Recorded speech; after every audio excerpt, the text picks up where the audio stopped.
Ahmed Davutoğlu. Ahmet Davutoğlu. Yes. So, over to you, sir. Thank you. Thank you, Brother Abdurrahman. So we went through the issues of philosophical and political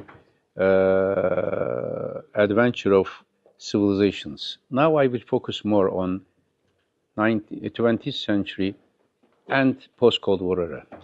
I said in the last part of my session that after every war there has been either a Congress or an agreement or a convention or a new international structure.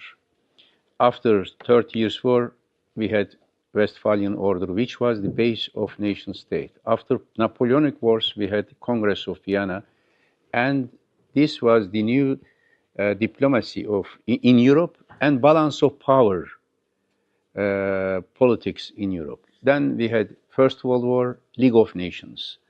League of Nations was important. First time ever, countries came together just to prevent another war. But it was a weak institution, and both Hitler and Mussolini, racist ideology has risen, and League of Nations was ineffective. Second World War was the biggest war the world has ever seen.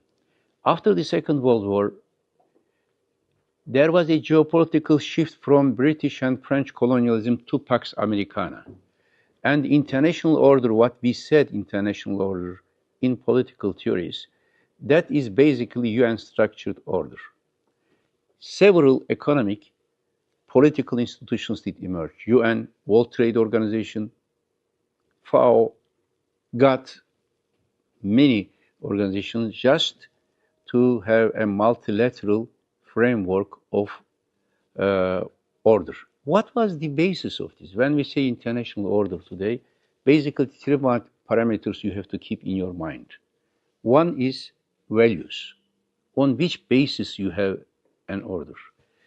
UN systems basis of value is Universal Declaration of Human Rights. We, when they said we, it meant all humanity.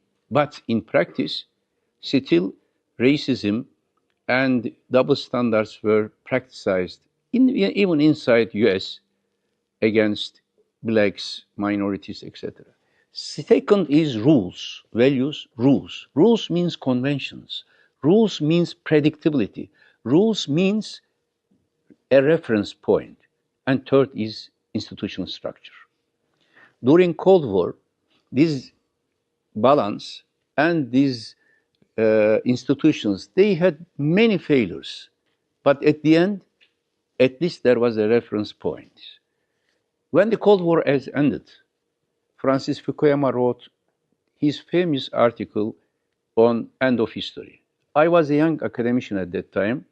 I was completing my PhD thesis. I criticized his theory of end of history in International Studies Association's annual conference in Vancouver, and I said, this is a fallacy. There is no end of history in the humanity. End of history has been theorized by Francis Fukuyama in order to open the way for American supremacy and dominance. And behind him, the trend was neoconservatism. Please be careful when you look at neoconservatism. It is the most destructive ideology after the Cold War, but it started from 1930s in New York City College. A group of intellectuals, many of them were Jewish origin, affected by Trotsky. Then it has been transformed. I can say, Trumpism today is a vulgarized version of neoconservatism. We have to know the genocidal mindset before analyzing genocide. I have seen Francis Fukuyama in Athens 3 months ago, and we had an intellectual discourse. Later he confessed that the end of history was not right. But what were they trying to have the end of history is the ultimate victory of Western liberalism. I said this is an illusion, egocentric illusion, using Toynbee's term, like all roads goes to Rome, or Devleti Ebed Müddet of Ottomans. Usually the hegemonic powers at the end of the day, they declare hegemonic supremacy. And this theory has been used for Gulf War, the first Gulf War. The famous concept in those days by Father George Bush was New World Order. New World Order. What does it mean? Does it mean really new? No. They tried to make Pax Americana as the new hegemony. Okay, but Bosnian crisis started, and when there was Bosnian genocide, another theory did emerge. Clash of civilizations. This was also fallacy. I wrote a critical article against Samuel Huntington, and this civilization transformation in the Muslim world I published in 1994 as a response to these fallacies of Fukuyama and Huntington. Huntington blamed other civilizations for the chaos. So Fukuyama was claiming that the cosmos is in the hands of Western liberalism. When there was a chaos, Huntington said chaos is because of Islamic civilization. And Islamic civilization started to be seen as a threat. Bloody borders of Islamic civilization, he said. As if Islamic civilization is responsible for everything. In my response to him, I said, if Islam was a religion in the middle of Latin America, you wouldn't say this. Why Islam is the borders are bloody? Not because of Muslims or Islam, but there are 18 sea trade routes. Out of these 18, 9 are top priority for world trade. 8 of them are in the Muslim lands. Istanbul, Gibraltar, half and half, Dardanelles, Suez, Aden, Hormuz, Malacca. So if a colonial power or a hegemonic world power wants to have trade, they have to control. They want to control these lands. They want to control and political control over these. And of course, natural resources and several other reasons. After Cold War, in my book, Systemic Earthquake Analyzed, there were 4 basic earthquakes, which I said as earthquake. Why did I say earthquake? Because we Turks, we know earthquake very well, Afghans as well, and many other countries.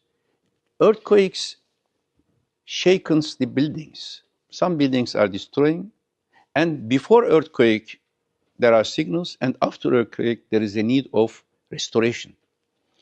The first one was 1991 geopolitical earthquake. All Eurasia, because of the collapse of Soviet Union, Warsaw Pact, there a new geopolitics did emerge, and several crises like Karabakh, like Bosnia, like Kosovo, like Moldova, etc., on that line. But the direct result, the main victim again was Middle East because of American invasion in Iraq in 1991. Second earthquake was 9/11, security earthquake after 9/11, 2001, and Americans this time invaded Afghanistan and direct invasion of Iraq. Third earthquake was economic earthquake, 2008 and 9, the global economic crisis. In fact, Arab Spring was some sort of a result of this because it started in Tunisia when a university graduate was unemployed and burned himself. And Arab Spring, after Arab Spring, a structural earthquake. Many states failed to be a state. Syria, Libya, Yemen, later Ukraine today. That structural earthquake. When I wrote this book, Systemic Earthquake, it was 2017. It was first year of Trump. Richard Falk, a very close friend of mine, he asked me to write an article on the possible consequences of Trump's administration in 2017. I wrote an article first, and I said there will be an era under Trump, which is unpredictable, which is the ultimate systemic earthquake where all the systemic structures will be shaken. Then Cambridge University Press requested me to transform this article to a book, and it was published in 2020. In the second term now, I am coming to that point, Trump's in second era is the end of the world order in its essence after the Second World War. He challenged to all UN institutions. He withdrew from UN Human Rights Council. His speech in UN General Assembly last September is the symbolic and substantive reflection of this earthquake. He doesn't any value any diplomatic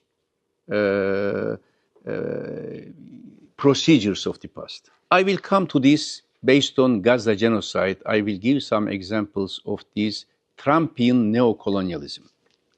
Coming to the Muslim world and my personal practice in this era of systemic earthquakes. The Muslim world in the 20th century had 4 phases. I wrote an article about transformation of the Muslim world in the 19th century. The first was until 1924, end of Caliphate and end of, in fact, First World War. This was the last defense of the Muslim world against colonialism. Second era, 1920 until 1948, from 1920s, was the darkest, politically the darkest era of the Islamic history. Why?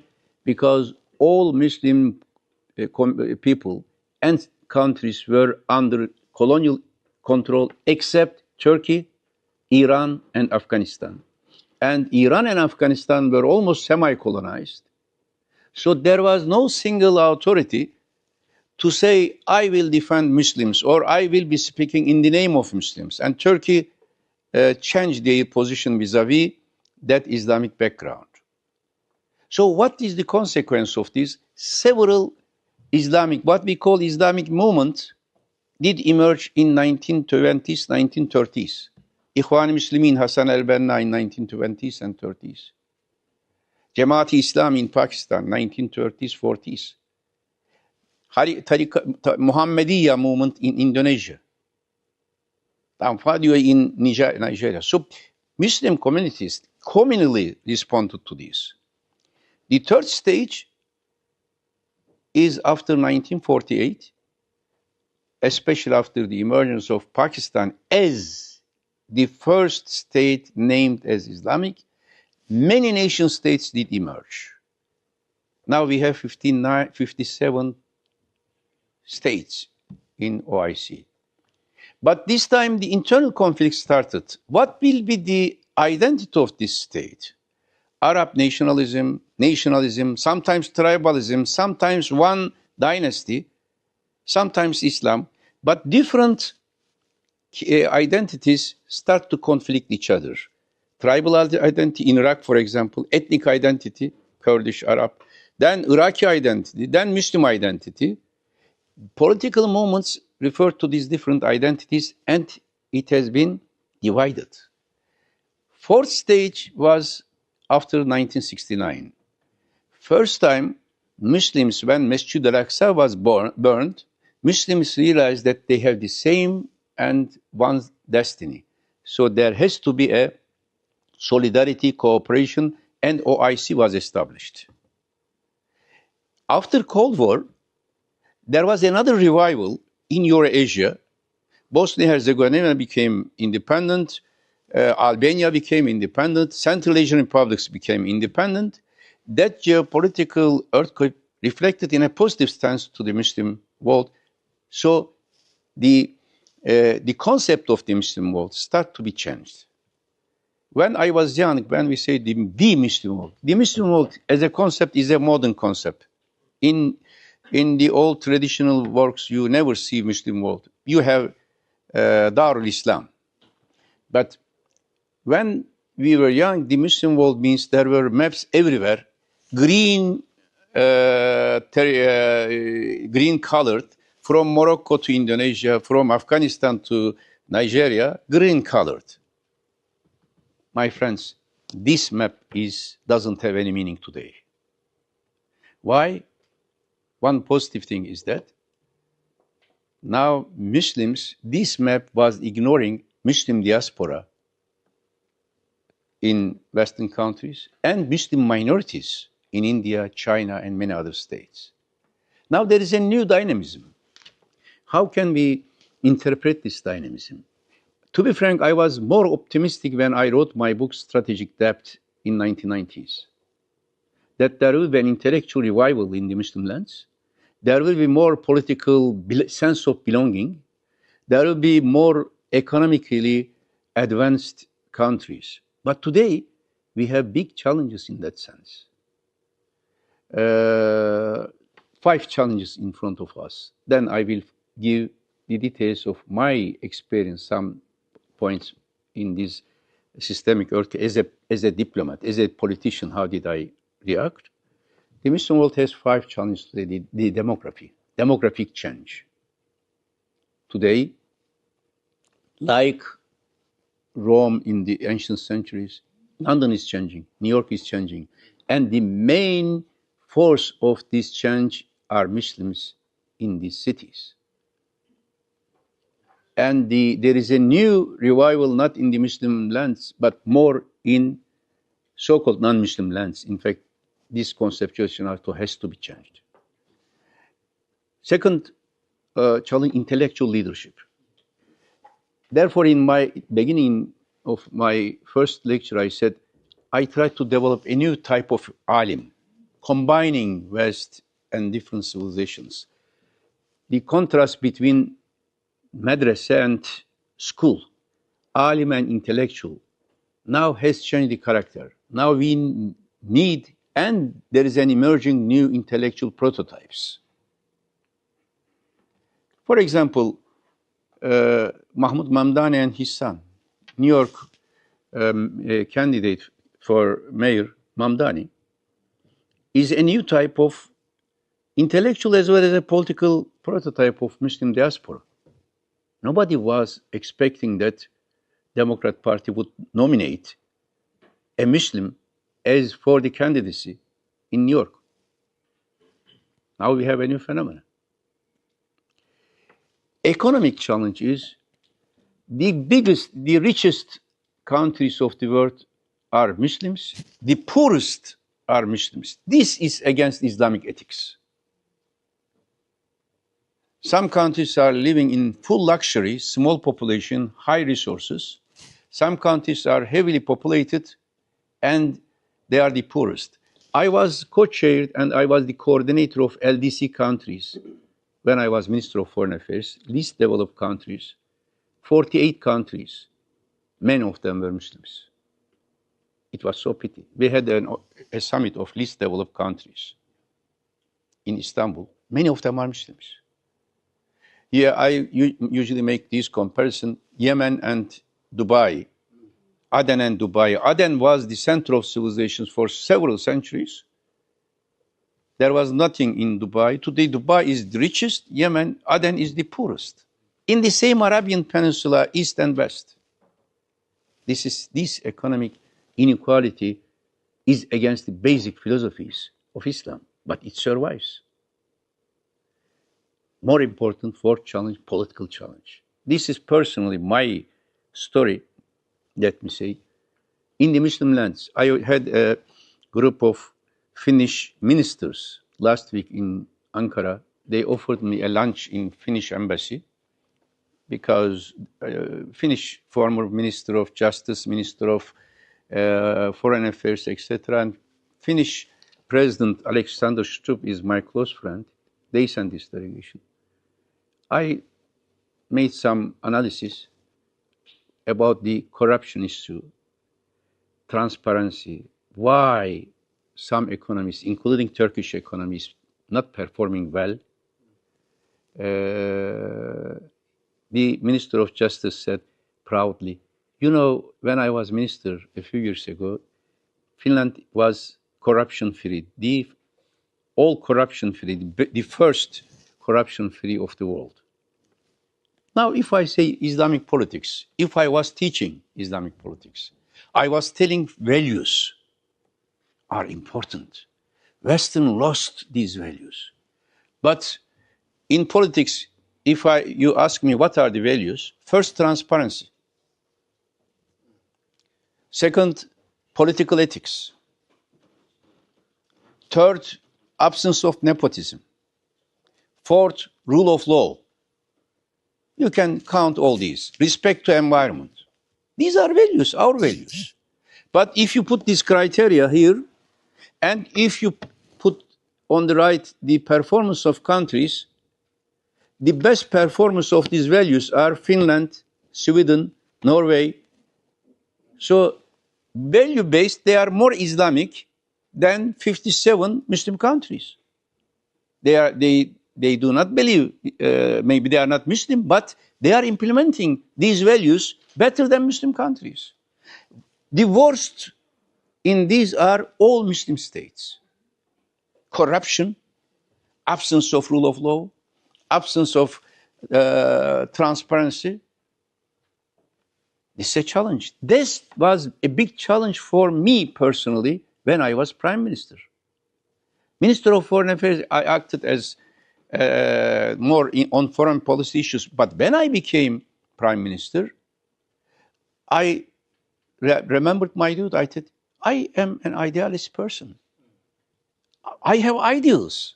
I taught students from all over the world in the universities about these values. Now, how can I tolerate nepotism in Turkey when I am Prime Minister? How can I tolerate corruption? How can I tolerate misuse of tender law? How can I tolerate absence of democratic rights? When I start to make reform, I declared law of political ethics, a new law for tender, law of transparency, etc., etc. Suddenly, all those who were benefited from this old system, they reacted against me. And they tried to limit my power. And they tried to say to, okay, you can stay, you are our Hoca. They were called Hoca. You are our Hoca. We respect you very much. You people see you as honest person. You are representing us excellently outside and inside. But please, don't look at this type of small issues of business. Leave us what we can do. We can continue our business. You can be our respected Hoca. Brother said, no, sir, many friends. I said, no. If I am Hoca, I will decide how these values would be implemented. If I am Prime Minister, I will use my authority. I will not be a puppet. They provocated President Erdogan. They provocated our relations. At the end of the day, I had to resign. In the Muslim world, even in the world in general, there is no any politician who resigned from the position after getting the highest vote of democracy in the history in that particular country, and who had disputes with his own friends, best friends, including President Erdogan and many other friends. Throughout our life, we were together, but I had to make a choice in 2016, either values or status. I preferred values. Everybody attacked. Social media trolls, they attacked. They did everything. They banned the university, which was established by me based on these values. They banned. They closed the university, which was the most prestigious university. What happened in 10 years in Turkey? You can see. Economy is performing terribly. Corruption is high, etc., etc. I wish to be proud of my nation. I wish my president to be successful, my government to be praised. I am not against them. But my mission from my childhood until now is to provide an alternative politics. Now, the fifth challenge is international challenge.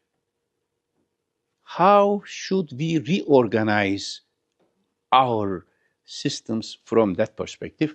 Now, in 10 minutes, I will summarize how I approach the international relations. 1997, 1996, I came back from Malaysia. My son, Mehmet, was born. So it was, I was in academic life, preparing for this university in the foundation, etc. There was a new government led by Professor Necmettin Erbakan, Refah Yol government. And he asked me to be member of parliament, join to politics. I said, no, I am a scholar. I will continue to be in scholarly work. And I said, I am writing a new book for Turkey. And I wrote Strategic Debt from 1997 to 2000. 2001, it was published, Strategic Debt. And in 1 year, although at that time, because of the coup d'etat, I was isolated from the universities. No university accepted me because of my personal orientation of Islamic identity. I was teaching in a university, private university. In 1 year, that book has been published, I think, 30 editions. Became the textbook of military academy. Because of that, military academy asked me to give lectures in the military academy to train all the officials. And secularists, lartists, leftists, nationalists, everybody read this book. It became very popular. What did I do there? I said at the beginning, therefore I am combining, I will make reference. Well, maybe the first session for some might be very detailed, but just to make these references. I say space and time. In that book, I created a new original formula for power. I said constant parameters of power is geography and history. You cannot change your geography. You cannot change your history. Turkey is a risky geography, yes. Also advantageous geography. You cannot say we have many problematic issues. Let's carry Turkey to Central Latin America. You cannot say this. I remember when I became Minister of Foreign Affairs in my first visit to Washington, in our first meeting with Hillary Clinton, we were sitting next to each other, I mean, tete-a-tete. I said, Hillary, do you know the difference between me and you? She said, what is it? I said, when you wake up in the morning in Washington, D.C., in 3,000 square miles, you have only Mexico and Canada. But when I wake up, same morning, in that 3,000 square miles, I have 50 different countries, and each of them has positive or negative relations with Turkey and expectations from Turkey. You might be global power, but you cannot be having such troubles like me.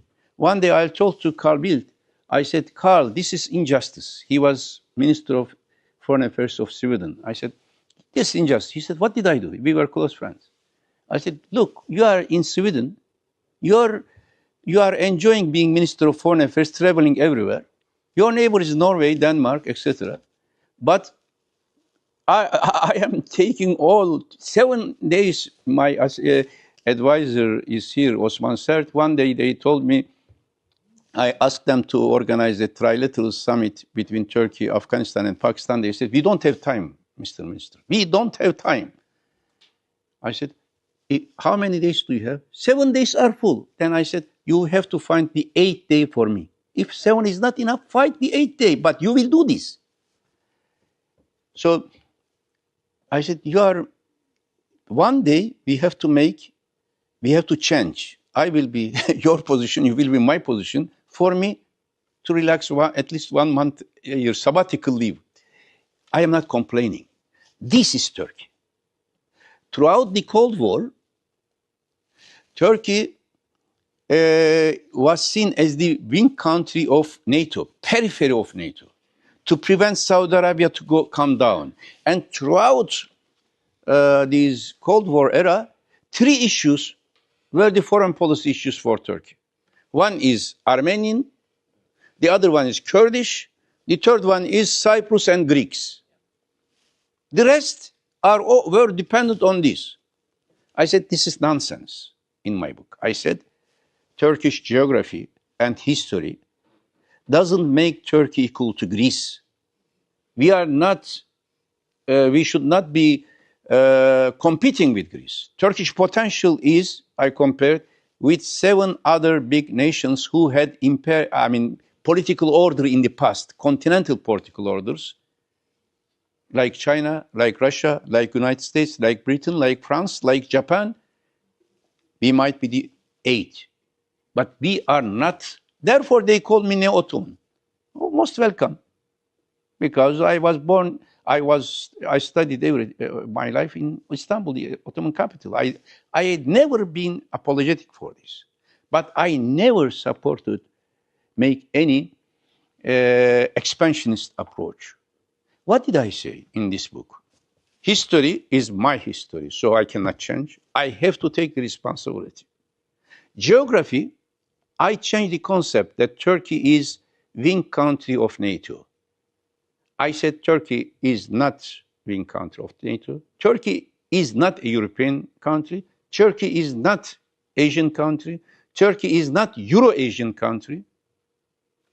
Turkey is both, but I said Turkey is an Afro-Euro-Asian country. And I said Africa is part of Turkish geographical identity because we are neighbor to Africa. And just to give an example, the first ambassador who went to Africa, we appointed Kani Torun to Somalia, not Africa, to Somalia. When there was nobody in Somalia, we appointed an appointment. In 2009, we had only 12 embassies in Africa when I became minister. When I became prime minister, in 5 years' time, we had 37 embassies in Africa, in Latin America, and everywhere. I said Turkey has global responsibilities.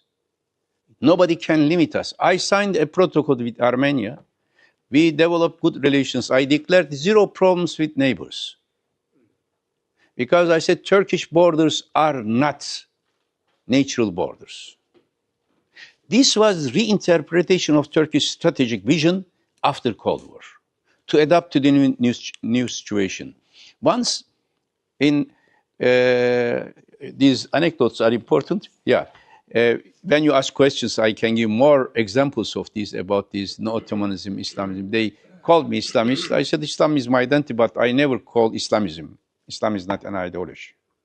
It is something else. But they declared me neocons and pro-neocons in Turkey when I resisted against American troops to go through Turkey to Iraq to attack. I said no. And everybody blamed me. He prevented this. He is anti-American. He is anti-West. But later, I also favored for EU integration. What did I say? 5 principles I established. One is 0 problems with neighbors. We established free trade agreements. We established visa liberalization with all neighbors. And we formed high-level strategic cooperation councils. With Greece, for example, in one day we signed 29 agreements. In 100 years, we signed only 35. With Iraq, 51 agreements in one day. With Syria, at that time, our relation was good, before he attacked his own people, Bashar Assad. With Russia, visa liberalization. European integration also I pushed.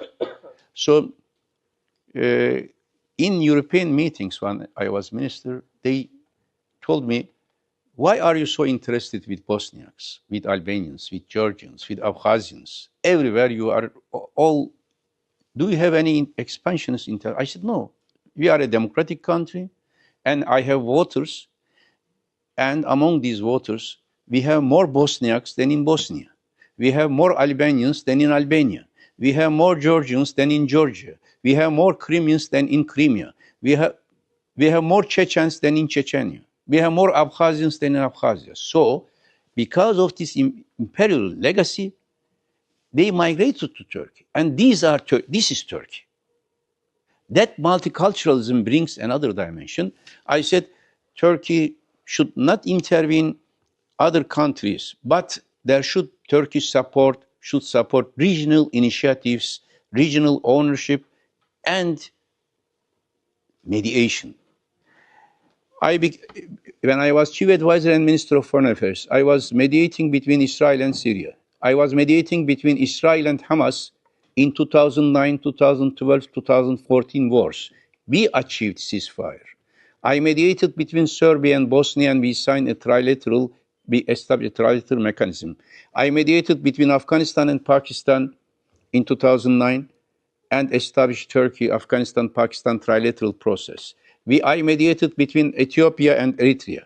I mediated between Somalia and Somaliland, and many others. Regional ownership. Fourth principle is multidimensional foreign policy.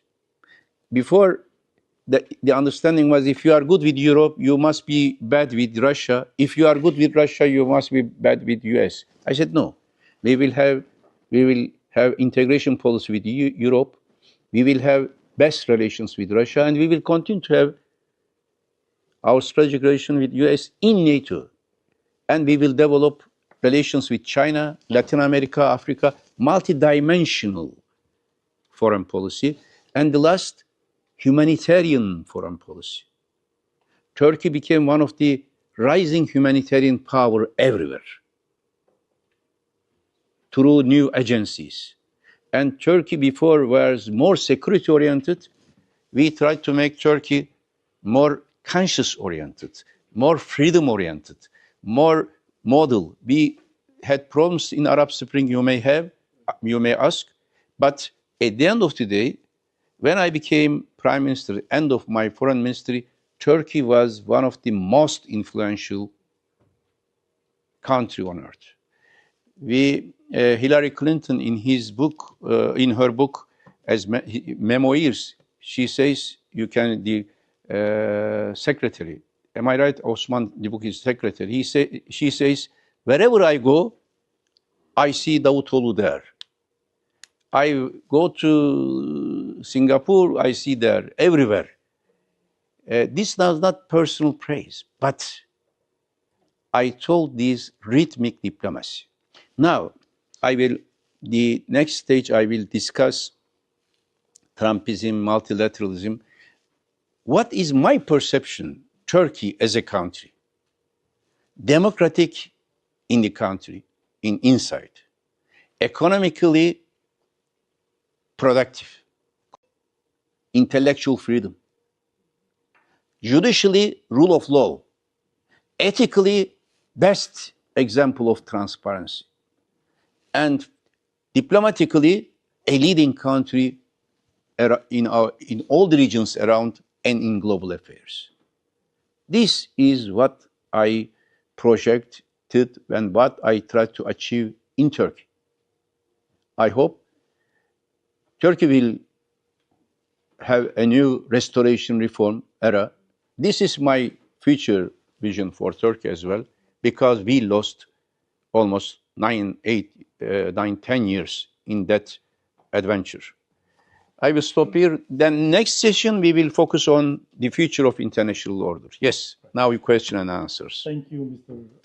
Ahmet Davutoğlu. I think that's very interesting, and it was right to listen to someone who came through the academic background and then also tested those theoretical understanding in the practical world, and especially in Turkey, where he explained how he tried to transform the country from the status it was in to somewhere beyond the regional sphere, especially in a neighborhood where I would consider sometimes very hostile neighborhood to Turkey, surrounding the country. So working within that turbulent region is not an easy job. And he was right in highlighting the difference between Turkey and the United States when it comes to geographical locations and so on. But I will not take any more of your time and his time. I think it's important now we interact, engage, ask questions, and maybe even add comments to the points. I can see several hands raised, and I'm a champion of women always. So I'll leave the first question to our sister over there, and then I'll come to the rest of you. If questions are already asked, you don't have to ask them again. And the same with comments. Should we take one or two or three questions at one However time? you want. You are the boss here. But Okay. I want, if you kindly introduce yourself, those who are asking questions. That Yes, would be. if you could do that, just your name and your background, or where you're coming from, please. Yes. Wa alaikum salam. My name is Zainab. My family is from Afghanistan. I was born and raised in the UK. I'm not a scholar in this field. I'm sorry, I didn't hear you say this, but maybe you did.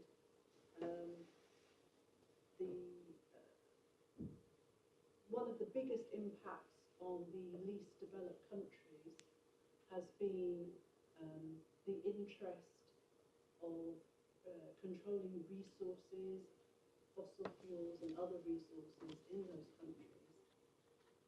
And the US and other democracies in their foreign policies have often preferred tyrants and assassinated democratic leaders in many countries that were not amenable to allowing resource extraction from them. So that's the kind of comment, if you'd like to comment on that. And perhaps you'll go on to it in the future, but as well as countries, now I would be looking at the richest people in the world, the top 5, the top 10 richest people in the world, and the corruption of access to information and social media, and how that is going to influence. But maybe that's the question. Okay. Thank you. Shall we take a second? Yeah. Okay, brother at the back, and I'll come to you guys as well. My name is Adam Imran. I'm representing Smart Impact Fund. Which? We've got some of our students here today. So we're basically trying to nurture the next generation of leadership, in particular in politics, media, advocacy, and so we've got a few of our students here studying international relations, etc. So we're really grateful for your insights and your anecdotes. So Who are you representing, Amran? Smart Impact Fund. Smart Impact. Yeah, we're Right. based in the US, the UK, and soon to be Malaysia as well. So we have one of our trustees here, Dr. Faisal Ghazi, who's visiting from California as well. So he's in charge of that side. He's also got extensive contacts in Washington, etc. So we are basically trying to mentor and inculcate a critical mass of the next leadership, and we're hoping that that will come to fruition over the next 10, 15, 20 years. This is a long game, we believe, rather than a knee-jerk reaction. Now, one of the problems that we have is when we have Muslims and non-Muslims who have some kind of sense of morality, ethics, and they're trying to navigate politics which requires populism, often very Machiavellian. How best can these guys navigate those difficult territories while staying true to their moral compass? Now, you mentioned that you looked at how it was very difficult for you to be principled and at the same time remain in a position of leadership. And some would advocate that you did a very moral and good thing, but some would advocate that actually that was quite short-sighted and you should have played a longer game, because when you look at it from a maslaha perspective, or reduction, sort of reducing the harm and the potential good that you could do, it would have been better for you to play a different game. So I would just really like to understand how you would what kind of advice you'd give our students here today, and your comments on that. We'll come to you. So, do you want to answer? Yeah, okay. Sister Zainab, you are right. Of course, colonialism at the end of the day was not just governing another country, but trying to exploit the nature resources. Therefore, when you look at the colonial expansionism in Africa, you can see wherever there is natural resource, you can see colonialism spreads to that parts. Even in these days, Trump, why I say neocolonialism, when he negotiates with other countries, one of the main item is natural resources. With Ukraine, he promised to give some weapon, but he wanted to have the most valuable natural resources from. They signed an agreement in White House on this. They are trying to do the same with Turkey and some other countries. So the character of natural resource is changing. Before it was coal, others, but now more natural resources being used in high technology for producing chips. So then it is changing. When I declared Turkish opening to Africa, African nations, they were very much, some didn't know Turkey, but after a while, Turkey became one of the most popular country in Africa. For example, Somalia. They were saying that in Somalia, you can criticize everything, but you cannot say anything against God, and you cannot say anything against Turkey. Because when they were at the worst situation, 2011, we went to Somalia with Prime Minister Erdogan, then I was Prime Minister. There was no airport proper. We landed very difficultly. After 20 years, first time a foreign delegation came to Somalia after wars. And we appointed one friend there. And our instruction was, you will act here like a Somalian. He had tried to be assassinated twice. And his security has been killed. But now if you go to Somalia, we didn't do this because of exploiting Somalia. But Somalian people think now, if there is anything in Somalia, Turkey can do it. Now Chinese opening too. I said in my book that 19th century was European century, second half of 20th century was Atlantic century, first half of 21st century will be Asian century, second half will be African century. So we have to be aware of this. I also agree with you. Unfortunately, so-called democratic Western states, they prefer tyrants and dictators to work with because it is easy to control one person. For example, when we came to power, our parliament rejected American troops to enter Turkey. If there was a one-man rule in Turkey, they could easily negotiate with that one. But the parliament rejected. So what is the solution out of this crisis? You have to have a stable, legitimate system inside. You have to have an intellectual capacity. You know, when I wrote my book, Strategic Debt, Turkish economy was failing, I described my country as Turkey is a human being, like a human being, with strong muscles because of NATO, with empty stomach because economy was performing very badly. In order to feed these muscles, for empty stomach you are getting foreign aid, and that foreign aid is colonizing you. Your brain is very small because you don't have your self-confidence for your own strategic thinking, and your heart is very shaky because you think that all of your neighbors are your enemies that work with Russia or Greece or Iran. So this balance is needed. And I will connect this with Brother Adam. Thank you very much. I was very impressed with your comments and very fair criticism as well. First of all, your strategy for train leadership. This is the most important thing. I will give you one example. In 1991, I was, 30 years old academician. I went to Malaysia.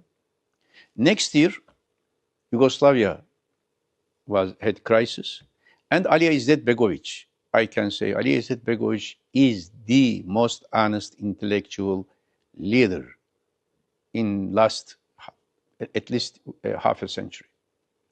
He sent a letter, somebody to me. We know each other. Bisara Turkovic, she became later Minister of Foreign Affairs. And the request was, can we send, at that time Bosnia was in Yugoslavia, can we send the best students of Bosnia to you to be trained? I said, yes. They sent 50 students out of war. This is the wisdom. Some youngsters were fighting, but Aliya was thinking the next stage, and he sent students to us to be trained for the future. This is leadership. And later it became 200, 300 students. The first 50 came. I had a meeting with them. I said, what do you want to study? All of them almost said business administration. Why? Because they were still in Yugoslavia, and they were thinking that Yugoslavian state would not give them any position in diplomacy, law. So the best is business administration. I said, look, your country will be independent, and we will need diplomats. We will need lawyers. Out of these 50, I elected 10, 12 students. After talking with them, I said, you will not choose the departments. I will choose for you. And I will take all of you to my department, Department of Political Science and International Relations. I trained them. Year 1993, 94, many of them went back after graduations. Year 2009, I went to Bosnia as Minister of Foreign Affairs. President was Haris Silajic. And out of 10, 8 of them were ambassadors of Bosnia to several countries. I was proud of that. In China, Iran, many other countries, there were the students, and some became in law. I separate some of them for law. Similarly, in Turkey, we established a foundation, Science and Arts Foundation. Today, wherever I go, from 1989 up to I became 2002. Later, still it continues. Almost all bureaucrats now, many bureaucrats, ministers, they had training in that foundation, and I have chosen 12 students in 1991, first-year students of university. One of them is now Chief of Intelligence in Turkey. I trained him, Ibrahim Khan, good intellectual. I took him to Malaysia. Another one is Director of Higher Education Board. Another one is very well-known political analyst, Ibrahim Uslu, and many other names. And you have to project next generations. I rejected 3 times to be minister, although President Erdogan, at that time Prime Minister Erdogan, asked me to be minister. I said, no, I want to go back to academic life just to train next generation and establish the university. Do you know when I joined the politics? It was not before the election. After I rejected, I was on the way, almost leaving. When AK Party tried to be banned, the High Court started a case against AK Party in 2008, and to ban the party, these old military coup d'etat people. And I told to Prime Minister Erdogan, now I am here, I will be with you, I will fight against them. That month I was prepared to leave to go to university to educate next generation. And I told him, you are doing politics very well at that time. Let me go back to university to train for next generation. No other activity is more important than training next generation.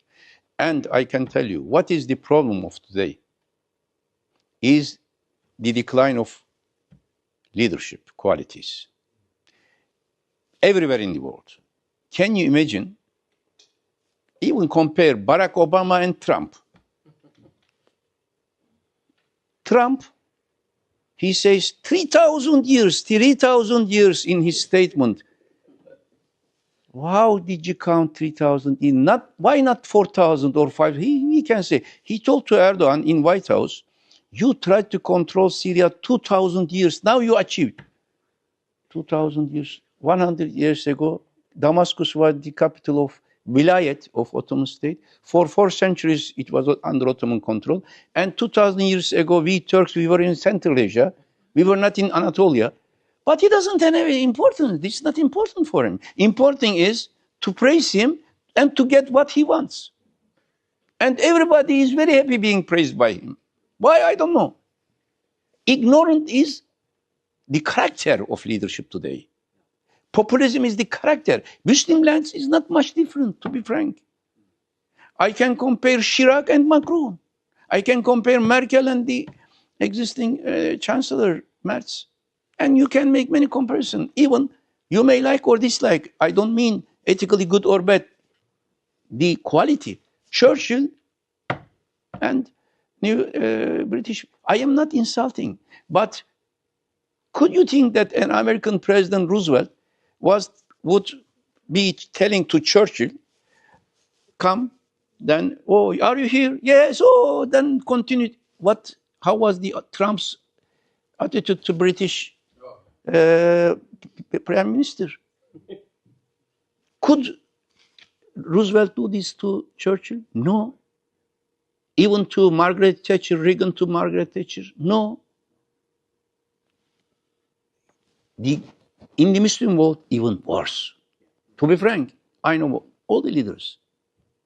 I am not insulting, but you are doing a great job to prepare for the future. About your criticism about me, yeah, you make me right. Some people said this. Some people said, why, Prime Minister, why did you resign? You should have stayed there. You said short-sighted.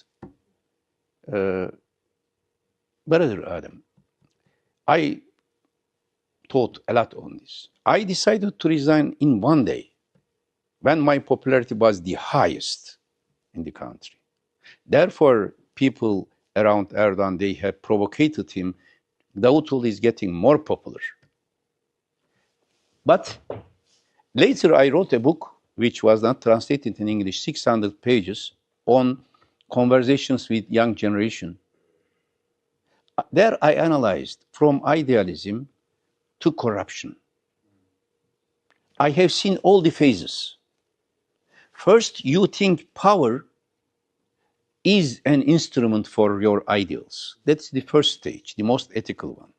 Second stage, if I come to power, I will be more helpful. Okay, then you come to power, you would say, okay, I have to continue to stay here in order to serve more. Okay, that's also good. Fourth, I have to monopolize the power in order to protect myself and my nation or whatever it is. Fifth, you monopolize the power. This is the most dangerous stage, and you start to be scared of losing power. These people say to me, how do you interpret 23 years of AK Party era? Why these change started? I said, Ibn Khaldun's 3 stages. The first 7 years were the rise of Asabiyya. All of us, have strong solidarity, defending us against military coup. Therefore, I decided to be in politics when our party was closed, almost in the court. That is the strongest Asabiyya. Nobody was thinking him. Everybody was thinking for the new generation. Second stage, from 2000, let me say, 10 until 2009 to 2016, when I resigned, that a newcomer to the system who were periphery before became central, and they start to be comfortable in their positions. When I became prime minister, I realized this. I said, the third stage of Ibn Khaldun is coming, decline of this power. I have to prevent this. I tried to create a new Asabiyya based on values. But the status quo men, they understood that this is the end of their power. And Are they Islamic? No. Did they do any sacrifice during the first stage? No. Many of the first people using very high power, strong power in Turkey, in our party, now in the previous party, they were against Erdogan in early stages. When they realized Erdogan is monopolizing power, they adapted themselves. But those who were with him, they were all excluded. Not only myself, many of them. Why? Because at that stage, usually leaders want to have one strong hold. Okay, I could, as you said, I could stay and maybe change slowly. I realized that it is not possible. Selfish, it could have been very easy for me. Everybody would say you are great, etc. And my family, myself, we wouldn't be having any harm. After that, we sacrificed a lot. My family, my wife, the conferences were banned on gynecology. I was not allowed to give any lecture, any conference in last 10 years in Turkey, in last 8 years in Turkish universities. Even now I'm teaching here, giving conference, but my conference in Kayseri in Turkey was banned last week. Why? Because of these new politics, you said Machiavellian, etc. And I tried, you know, I had a good intention. I tried to be a good example. Nobody left high positions. I wanted to show them, yes, somebody can leave. I went back. My wife never came to Ankara. She had her own clinic in Istanbul. My children, nobody knows them. It is very interesting. There was a TV YouTube program. 1,000 students, they asked me questions, all opponents to me, ultranationalist, PKK, FETÖ, all of them. 10 hours, they asked me questions and I answered. One leftist student said, you were prime minister in this country. You want to be back. What do you offer us? What can you do more? I said, yes, I can do something for you. I said, you know, my son is among you sitting now. They were surprised. They said, who is your son? I said, he's one sitting next to you, somewhere in this hall. And I told him, I promise you that like today, after so many years in politics, you don't recognize my son, because I didn't differentiate my son from you. And if I come back, you will be my son. Nobody would realize. And after 1 hour, one journalist said, can we see your son? Who is he? My son, Mehmet here. I asked, Mehmet raised. First time they have seen the face of my son. I want to be a good model. The only first lady who worked when prime minister or president was in office was my wife. She worked as a gynecologist. Why? I wanted to be a model. Being a model, the best stage was you are leaving your position at the highest stage and you go back to your normal life. I wanted to teach my society. I wanted to teach those who respect me that one day you will leave these positions as well. And you will be normal citizen like me. But did they learn? Did they get this lesson? Unfortunately not. Many of them became more and more power-oriented. For them, power itself became so important. Therefore, I question myself this always. Whenever I see something wrong, I say, you had to stay there so that this wouldn't happen. But maybe it wouldn't happen. This one sentence I will finish. 3-4 days ago, before my resignation, they collected signatures and to limit my power. One friend came to see me with good intention. He said, exactly what you said. Mr. Prime Minister, you are Prime Minister. Please do whatever they want you to do and continue to be Prime Minister. Hocam, he said. I said, if I do what you say, I will be continuing Prime Minister, but I will not be continuing as a Hoca.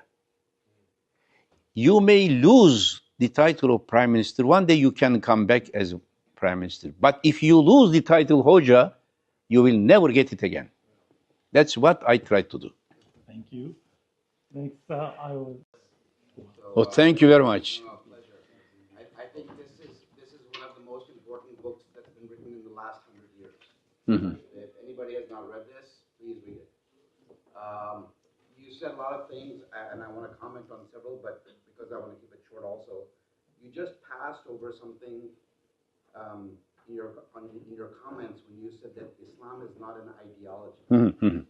And I would really, really like you to flesh that out for us all, because I think that is a critical point that a lot of us miss, and especially, of course, in the last 100 years, you mentioned the post-colonial era, when revivalism, took hold in all of these areas, different geographies, for similar reasons, of course, and Islam was articulated as ideology.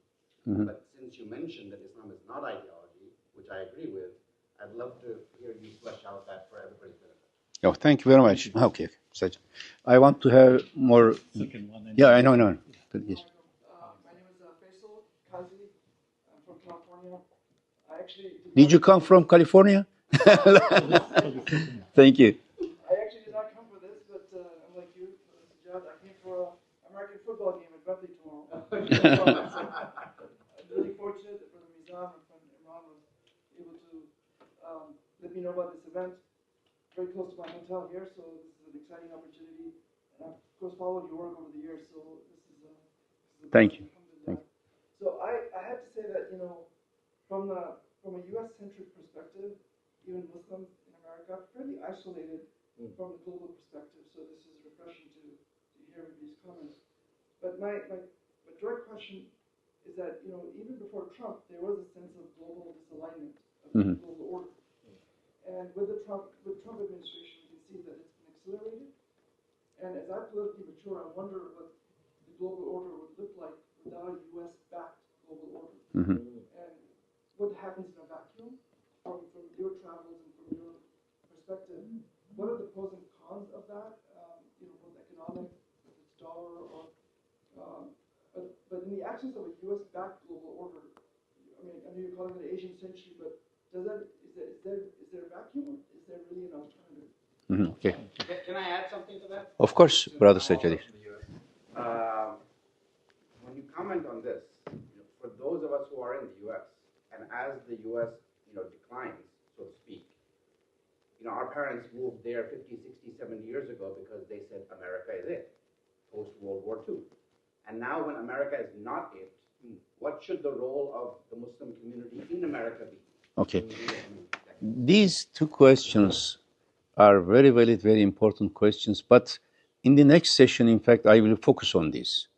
The third session is basically on what is the future of world order and about U.S.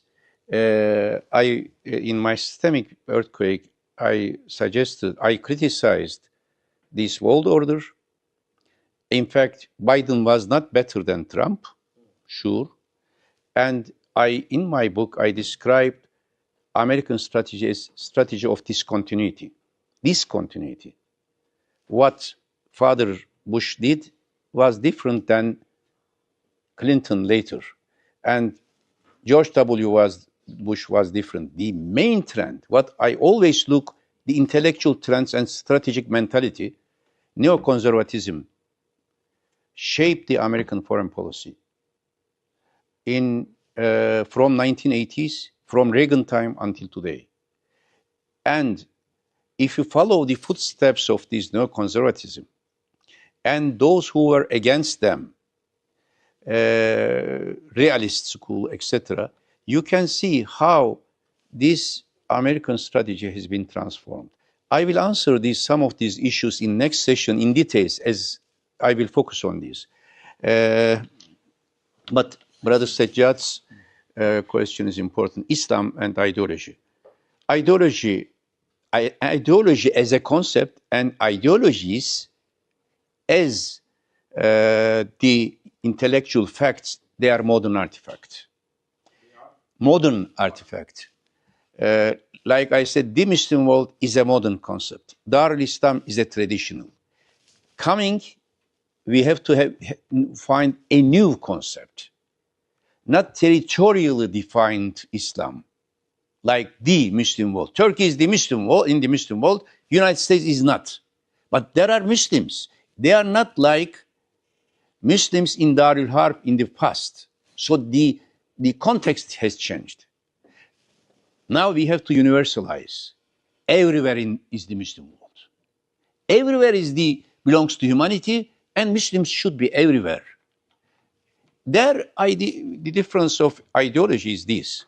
You know, I wrote, thank you very much for reminding my book, Alternative Paradigms. This was published in 1994. I read almost all classics, all Western and Islamic critics on politics, and generally from ontology, epistemology, axiology, politics, and I wrote that book. And the concepts, Quranic concepts, the concepts of other civilizations and current concepts, I made cross comparisons. There, one of the article which I wrote in depth, small article, published by Islamic Encyclopedia, Dawla, state. Dawla, state, and Islamic state, the concept of Islamic state. Ad-Dawla in Quran al-Karim means in fact change. And the concept of Dawla was never used like what we understood today as Islamic state or state. Therefore, I said 1924 to 1948, many of these concepts were developed in that time because there was an absence of a state protection. Before Ottoman Caliphate was there, for example, Muslims in India were raising Caliphate movement. They were thinking Ottomans. It was so interesting, let me say, just how to change this. I don't know whether you know, there is a person, very interesting story of a personality, Abu Bakr Effendi in South Africa. Abu Bakr Effendi in South Africa was sent by Ottoman Caliph Abdulaziz by the request of Victoria in order to manage the religious administrations of newcomers, migrants to South Africa from Malay region. And he is from Deir ez-Zur, now in Syria, a Kurdish alim. He came to Istanbul for request something from Caliph. And when they realized that he is a very bright person, alim, they sent him to South Africa. And he wrote there a book on first time in local language, and he standardized certain rules in South Africa, and his sons and grandsons became Ottoman diplomats. One of them is in Singapore. All that, why I'm giving this example, because there was more global understanding, because there was a state, weak, but there was a state. And they were not calling it as a state. But when Muslims lost this, they start to think, where are we? Who will protect us? There is no caliph you will go and ask for help. There is no other authority to go there. Then they said, okay, we have to form ourselves. And for them, state became so important. And to reach that state, you have to develop an ideology. And that ideologies, characteristically, ideologies are exclusive. If you ask me, was it wrong what Hassan al-Banna, what Maududi did? No. They addressed to their situation. And I respect all of them. But now things have changed. Ideologies should not should not create a blindness. Can you give me, for example, Hanefi school? One person told me when I criticized this absolute loyalty in the name of Bay'ah in Muslim countries. If your leader is there, you must respect, you must accept everything. One in Turkey, intellectual member of parliament said, but Ustaz, you know, this is characteristic of Ahl Sunnah. That Ahl Sunnah obeyed caliphs without any question. I said, who Ahl Sunnah? Ahl Sunnah has 4 imams. One is Imam Abu Hanifa. He was imprisoned by Umayyad Caliph. He was tortured. He gave fatwa for Abbasid rebellion, and he was released when Abbasid came. Then Abbasid Caliph arrested him again. Then he died in prison, one narration, or he was almost dying, they left him out. So did he obey to wrong? No. Imam Shafi was arrested, was tortured. Imam Ahmet ibn Hanbal, because of these Mu'tazili issues and many others, he was arrested. He was house arrest. He was not able to go to Salatul Jummah. Why? Because they were real alim. And none of them said, for example, now there is a leader of a tariqah or jama or ideology, everybody respect. Imam Abu Hanifa has 2 students, Imam Muhammad, Imam Abu Yusuf. They were saying, yes, we respect our Imam, but we have different opinion than him. Kitabul Haraj of Abu Yusuf is different. It means they didn't create ideology. If there was a Hanifite ideology, there wouldn't be any of his students to be against him. Islamic teaching does not mean full obedience. Neither Prophet ﷺ asked us to do so, but of course in khair you will obey. In Hendek war, he respected to, in Uhud war, he respected to the public opinion, not himself. Now, ideologies, in that, if you say worldview, Islam is a worldview. In my book, I tried to define that worldview. My question in that book was, okay, ultimate tajsim, the abstraction, and Mujassima, and Mu'tazila, and they are different schools. Wow! Ghazali has tried to create a central, attractive, central position of this. How we call Islam? The worst thing of ideology is takfir. And in modern times, we have so many takfirs. In old times, there is no such a tradition. Takfir means, I obey to this ideology, you are out of this ideology, you are takfir. So, let me say, for example, I respect Ismail Raj Faruqi and Islamization of knowledge.